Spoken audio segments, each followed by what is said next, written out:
A government just told one of the most powerful tech companies in the world to slow down. And OpenAI actually listened. GPT 5.6, one of the most capable AI models ever built, is being deliberately held back. Not because it's broken, not because it failed testing, but because someone in a government office decided the public wasn't ready for it yet. And the crazy part? This might just be the beginning.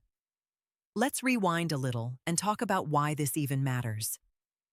For the past few years, OpenAI has been on an aggressive release schedule. New models dropping every few months, each one more powerful than the last. GPT-4, GPT-4o, the O-series reasoning models, the pace has been relentless. And for most of us using these tools for work, for coding, for writing, for research, that felt like a good thing. More power, faster, better results. But here's the thing governments started noticing. Each new model doesn't just help people write better emails. These models can generate synthetic media at scale, accelerate scientific research in ways that could be weaponized, and influence information at a level we've never seen before. So while the rest of us are excited about the productivity gains, certain agencies started asking a very different question. What happens when this gets into the wrong hands? And that question led to a quiet conversation between OpenAI and government officials, reportedly from multiple countries, about the GPT 5.6 rollout. The request wasn't to cancel the model. It was to limit it, restrict certain capabilities, control who gets access and when. OpenAI agreed. And now we're in genuinely new territory. This isn't a startup caving to pressure. This is the leading AI lab in the world voluntarily, or at least publicly voluntarily, putting the brakes on its own product. So what exactly does limiting the rollout actually mean in practice? Because that phrase is doing a lot of heavy lifting. From what's been reported, the restrictions come in a few different forms. First, there's capability gating. Certain features within GPT 5.6, particularly ones related to autonomous task execution and long-horizon reasoning, are being turned off or severely throttled for general users. Think of it like releasing a sports car but putting a governor on the engine. It still works. It's still impressive. But it's not running at full speed. Second, there's access tiering. Enterprise and API users may get broader access than free or standard subscribers, at least initially. Governments apparently want a slower, more monitored rollout so they can observe how the model behaves in real-world conditions before it's everywhere. Third, and this is the part people aren't talking about enough, there's logging and monitoring. Part of the agreement reportedly involves OpenAI providing usage data to regulators in certain jurisdictions. Not the content of your conversations, at least that's what we're told, but metadata about how the model is being used, by whom, and for what categories of tasks. Now pause on that for a second, because that's a significant shift.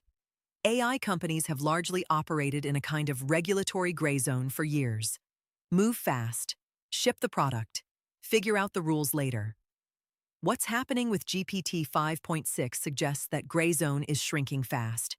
And here's what makes this complicated. On one hand, you can absolutely make the case that some oversight makes sense. A model capable enough to meaningfully accelerate dangerous research or run large-scale disinformation campaigns probably shouldn't just be available to anyone with a credit card and 15 minutes to spare. But on the other hand, who decides where the line is? Government officials making these calls aren't necessarily AI researchers. They're not always thinking about your productivity workflow or your startup's competitive advantage. They're thinking about national security and political stability. Those priorities don't always align with yours. And there's another wrinkle. OpenAI's competitors aren't all playing by the same rules. Anthropic is a US company. Google is a US company. But there are labs in other countries operating under completely different regulatory frameworks, or none at all. So if Western AI companies slow down under government pressure and others don't, what does that actually accomplish? It's a question that doesn't have a clean answer yet. What we do know is that GPT 5.6, even in its limited form, is reportedly a significant jump from previous models. Faster reasoning, better long context handling, improved reliability on complex multi-step tasks. So even the restricted version will probably feel like a meaningful upgrade for most users. But knowing there's a more capable version being held back, that's a different kind of feeling. So what does this mean for you, and where does this go from here? In the short term, if you're a power user or a developer, pay close attention to the enterprise tier announcements over the next few weeks. That's likely where the fuller capabilities show up first. If you're building on top of OpenAI's API, it's worth auditing your use cases now, because capability restrictions can break things in unexpected ways. More broadly, this moment is a preview of what AI governance is going to look like for the next decade. We're moving from a world where AI development was largely self-regulated by the companies building it, to one where external oversight is becoming a real variable in your product roadmap. That affects developers, that affects businesses, and honestly, it affects anyone who relies on these tools to do their work. The optimistic read is that thoughtful oversight leads to AI systems that are more trustworthy and more durable in the long run. The pessimistic read is that slow, politically motivated restrictions let less scrupulous actors get ahead while the responsible labs wait in line. The realistic read is probably somewhere in the middle, and the people who come out ahead are the ones paying attention right now. Stay curious, stay informed. The next few months are going to be interesting.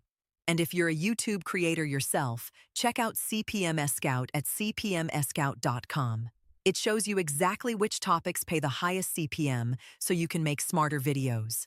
Link in the description.